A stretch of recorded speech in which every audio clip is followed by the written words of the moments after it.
All right, my friend. I came back home about half an hour ago. We just spent a great day in Nanshan district.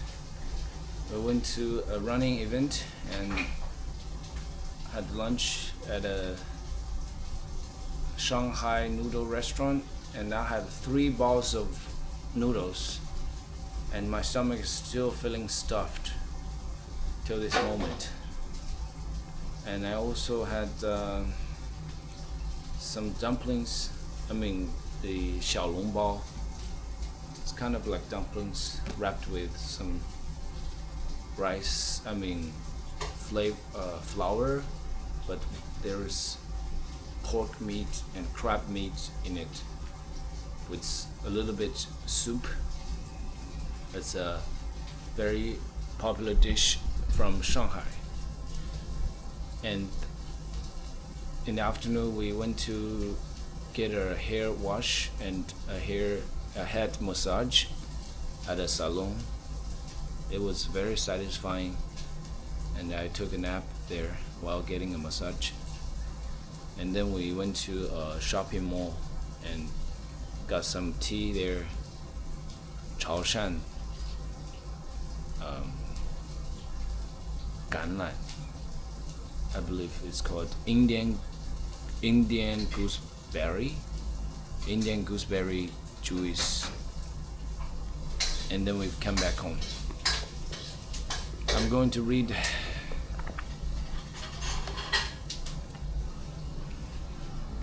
one of the most important functions of your unconscious is the processing of data delivered by your eyes.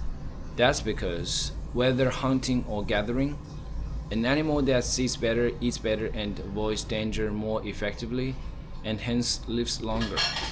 As a result, evolution has arranged it so that about a third of your brain is devoted to processing vision, to interpreting color, detecting edges and motion, perceiving depth and distance, deciding the identity of objects, recognizing faces, and many other tasks. Think of it, a third of your brain is busy doing all those things, yet you have little knowledge or access to the processing.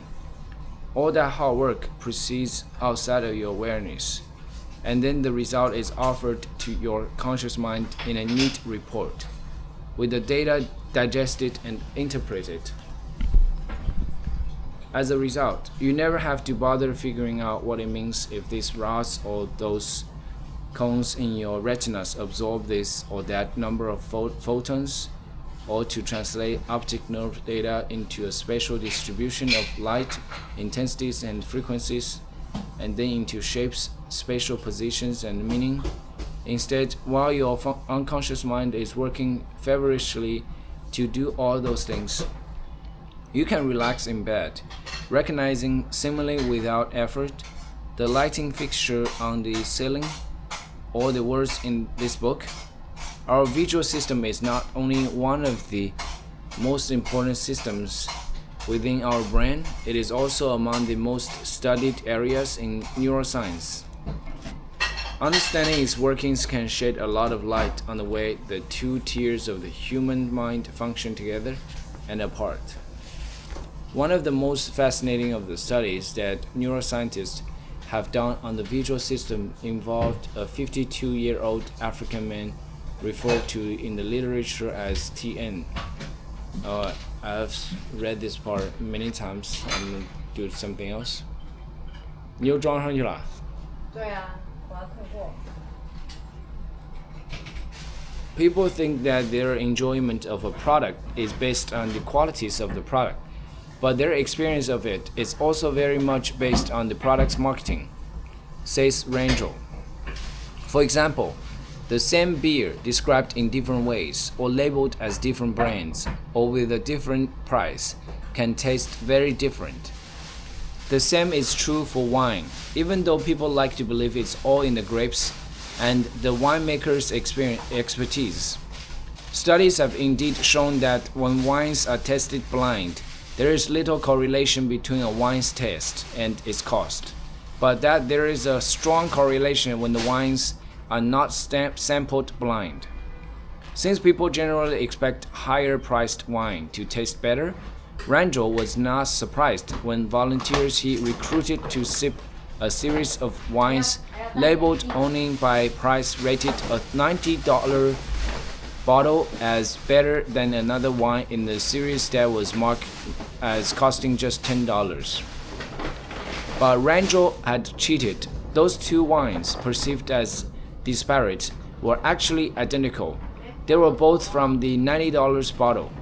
More important, the study had another twist.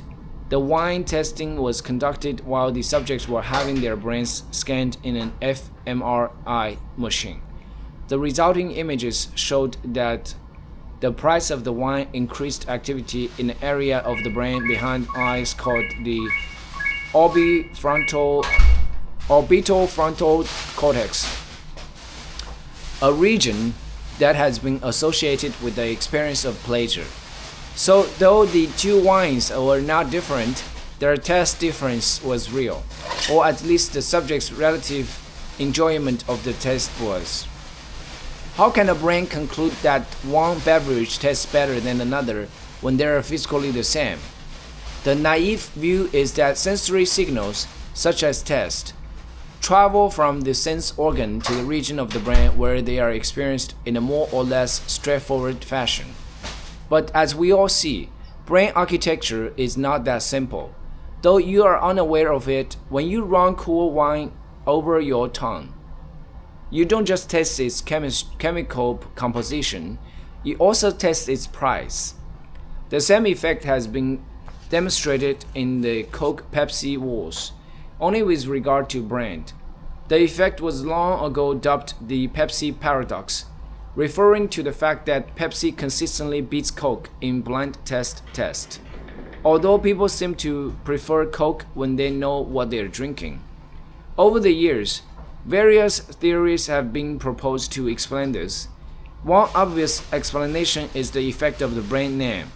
But if you ask people whether it is all those uplifting Coke ads they've seen that they are really tasting when they slurp their beverage, they almost always deny it.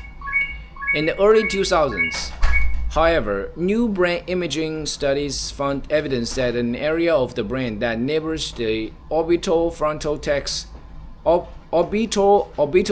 cortex called the ventromedial prefrontal cortex, or VMPC, is the seat of warm, fuzzy feelings such as those we experience when we contemplate a familiar brand name product.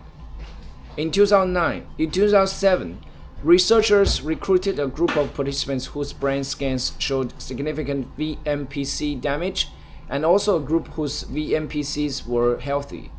As expected, both the normal and the brain-damaged volunteers preferred Pepsi to Coke when they did not know what they were drinking, and as expected, those with healthy brains switched their preference when they knew what they were drinking. But those who had damage to their VMPC, their brain's brand appreciation module, did not change preferences. They liked Pepsi better whether or not they knew what they were drinking. Without the ability to unconsciously experience a warm and fuzzy feeling toward a brand name, there is no Pepsi paradox. The real lesson here has nothing to do with either wine or Pepsi. It is that what is true of beverages and brands is also true of the other ways we experience the world. Both direct, explicit aspects of life, the drink in this case, and indirect, implicit aspects, the price of or brand, conspire to create our mental experience, the taste. The key word here is create. Our brains are not simply recording a taste or other experience. They are creating it. That's a theme we all come back to again and again. We'd like to think that when we pass up one guacamole in favor of another, it is because we have made a conscious choice based on taste, caloric content, price, our mood, the principle that guacamole should not contain mayonnaise, or any of 100 other factors under our control. We believe that when we choose a laptop or a laundry detergent, plan a vacation, pick a stock, take a job, assess a sports star, make a friend, judge a stranger, and even fall in love, we understand the principal factors that influenced us. Very often, nothing could be further from the truth. As a result, many of our most basic assumptions about ourselves and society are false. Many of our most basic assumptions about ourselves and society are false. Alright. We are gonna make a lot of decisions about this wedding, and this taught me that I gotta be aware that I might have lots of wrong assumptions. So what kind of assumption that you make?